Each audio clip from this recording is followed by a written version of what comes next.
Unajua faida ya kutumia mbegu za maboga? Ama huu unatumia tu kwa kuwa unaona wanaume wengi wanatumia? Sasa leo ngoja nikupe faida za kutumia mbegu za maboga. Faida ya kwanza, huwa inaenda kuongeza homoni ya testosterone.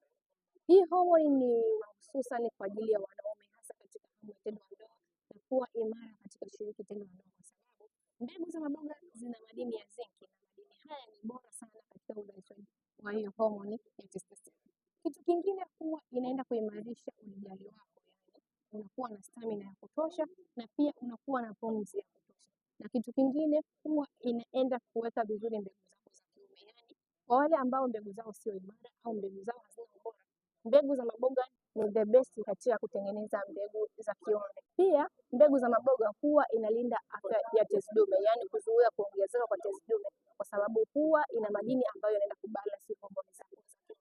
Sasa kama ulikuwa unatumia kwa mazoea, basi leo tumia kwa kujua faida zake moja kwa moja, ili uweze kufaidika zaidi na zaidi. Unaweza kushare video hii kwa wanaume wengine, lakini pia kama ulikuwa unatumia kwa mazoea, unaweza kwa comment kwamba ulikuwa unatumia kwa mazoea, ama kama imewahi kusaidia pia unaweza kwa comment, ili mwanaume mwingine aweze kujifunza.